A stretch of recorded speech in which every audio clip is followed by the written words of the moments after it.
You from?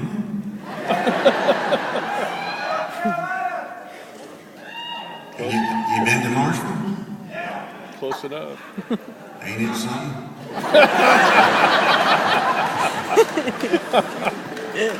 You could understand my urge to leave. All right, I had a friend there. Still have, obviously, family and friends there. But, all right, the one guy liked to do this, ride around with a friend of his who was a patrolman there in Marshville and just watch what they did at night. I rode with them some, too. Totally different reason. Yeah, that's what I'm talking about.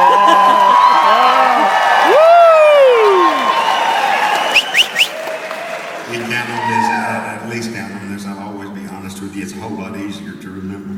But I rode with him some too. That's the reason. All right, one night he said, I'm riding with this guy, I can't remember his name, but he tells me I can get behind anybody. It doesn't matter who they are, how well they drive, or think they drive.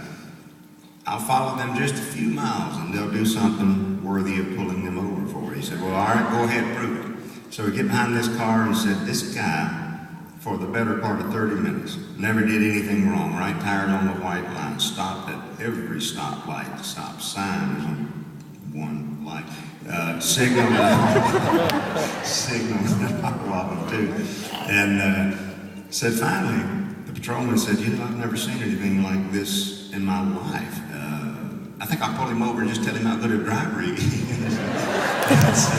So he turns that light on, so the guy pulls over, and they get out of the patrol car, and they walk up to his driver's window, and he rolls it down. The patrolman said, sir, let me apologize. I said, I promise you, I'm very sorry for pulling you. I didn't do it because you did anything wrong. You're right, the opposite. Said, you're probably the finest driver I've ever witnessed in my life, and I've been doing this 20 plus years now. So the guy looks up and said, well, when you're drunk, you got to be careful.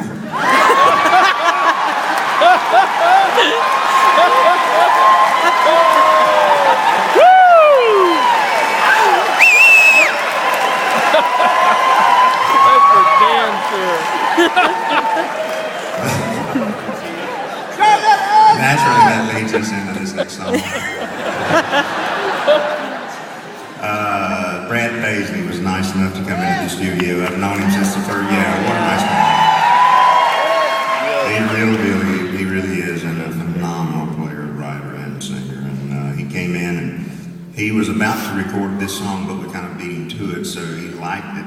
And then we arm wrestled for it, and then he liked it. Yeah, I'd love to do that. He did such a good job, but it's called Everything and All Like That.